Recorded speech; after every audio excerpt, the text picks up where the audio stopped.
دوستوں آج کی ویڈیو میں ہم آپ کو ذوالفقار علی بھٹو کی 4 دلچسپ تقاریر سنائیں گے۔ وہ تقریر جب بھٹو نے بنگلہ دیشیوں کو سور کے بچے کہا۔ اقوام متحدہ میں بھٹو نے کیا کہہ کر اپنے ہاتھ میں موجود کاغذات کو پھاڑ دیا۔ جب بھٹو نے عوام سے کہا مرو گے۔ یہی سب موضوعات ہماری ویڈیو کا موضوع ہے۔ چلتے ہیں ویڈیو کی طرف۔ نمبر 1، مجھے بھٹو کی 2 تقریریں بہت پسند تھی۔ پہلی وہ جس میں بھٹو صاحب کہتے ہیں میں پاکستان کے غریبوں کے حقوق کے لیے اپنی جان قربان کرنے کو تیار ہوں۔ میں اپنے بیٹے بیٹی کو قربان کرنے کے لیے تیار ہوں۔ میں اپنے مرتضیٰ کو قربان کرنے کے لیے تیار ہوں۔ میں اپنے شاہ نواز کو قربان کرنے کے لیے تیار ہوں۔ میں خود غریب کا بیٹا ہوں کیونکہ میں نے محنت کی ہے۔ یہ میرا ارادہ ہے۔ اگر مجھے موت کا بھی مقابلہ کرنا پڑے میں موت کا مقابلہ کروں گا۔ کون جانتا تھا کہ بھٹو کی تقریر میں عاطف غیبی کی صدا تھی۔ کیا بھٹو، کیا مرتضیٰ، کیا شاہ نواز، کیا بے نظیر، کوئی بھی سلامت نہیں رہا۔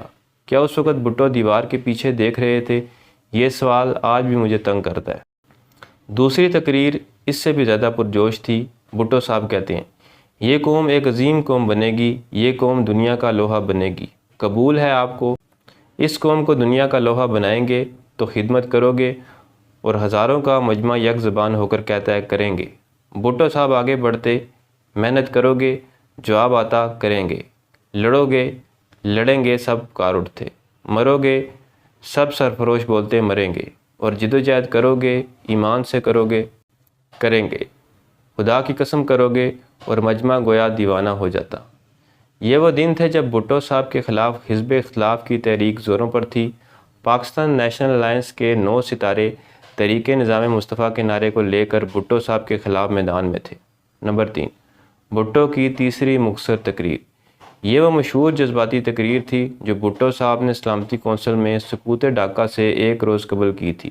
اس تقریر کے اختتام پر مبینہ طور پر انہوں نے پولینڈ کی قرارداد پھاڑ ڈالی تھی اور عوام کے ہیرو بن گئے تھے۔ عوام کو بھٹو کا وہ رنگ بہت بھایا جب اقوام متحدہ کے سامنے وہ تن کر کھڑے ہو گئے۔ انگریزی میں کی گئی تقریر میں بھٹو نے کہا، کل میرے 11 سالہ بیٹے نے پاکستان سے مجھے فون کر کے کہا کہ کسی ایسی دستاویز کو لیے وطن مت لوٹیے گا جس میں ہتھیار ڈالنے کی بات ہو۔ تو جناب میں سیکورٹی کونسل میں ہتھیار ڈالنے نہیں آیا۔ میں جارحیت کو قانونی رنگ دینے کے عمل کا حصہ نہیں بن سکتا۔ سلامتی کونسل ناکام ہو گئی ہے۔ 4 دن سے آپ معاملہ کھینچ رہے ہیں۔ کیوں؟ تاکہ ڈھاکہ کا سقوط ہو جائے۔ میں جانتا تھا یہی مقصد ہے، پر میں بتا دوں کہ کیا ہوگا اگر ڈھاکہ چھین جائے۔ کیا ہوا اگر پورا مغربی پاکستان بھی چھین جائے؟ کیا ہوا اگر ہم صفحہ ہستی سے ہی مٹا دیے جائیں؟ ہم ایک نیا پاکستان بنائیں گے۔ ہم ایک بہتر پاکستان بنائیں گے۔ ہم ایک عظیم تر پاکستان بنائیں گے۔ آپ ہتھیاروں سے ہماری آواز دبا نہیں پائیں گے۔ آپ کا جو دل کرتا ہے کریں۔ آپ اپنا فیصلہ ہم پر مسلط نہیں کر سکتے۔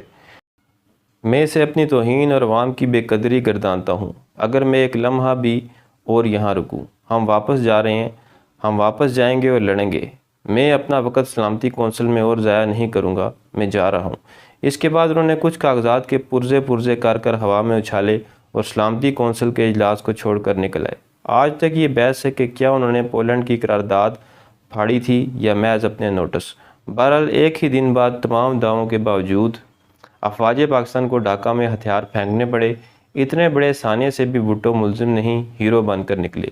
یہ کمال وہی کر سکتے تھے۔ نمبر 4، بھٹو صاحب کی چوتھی تقریر کے آخری جملے میں صرف اس وقت دہرا سکتا تھا جب گھر والے آس پاس نہ ہوتے۔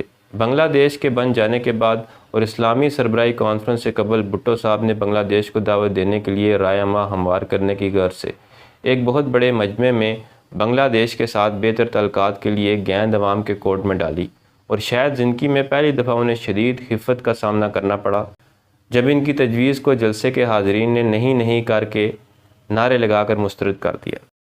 بھٹو صاحب نے دوبارہ کوشش کی کہ لوگوں کے منفی جذبات کو سرد کر سکیں، پر جب دال نہ گلی تو عوام کی نبض پہچاننے والے بھٹو صاحب بھی انہی کے ساتھ مل گئے۔ منظور ہے؟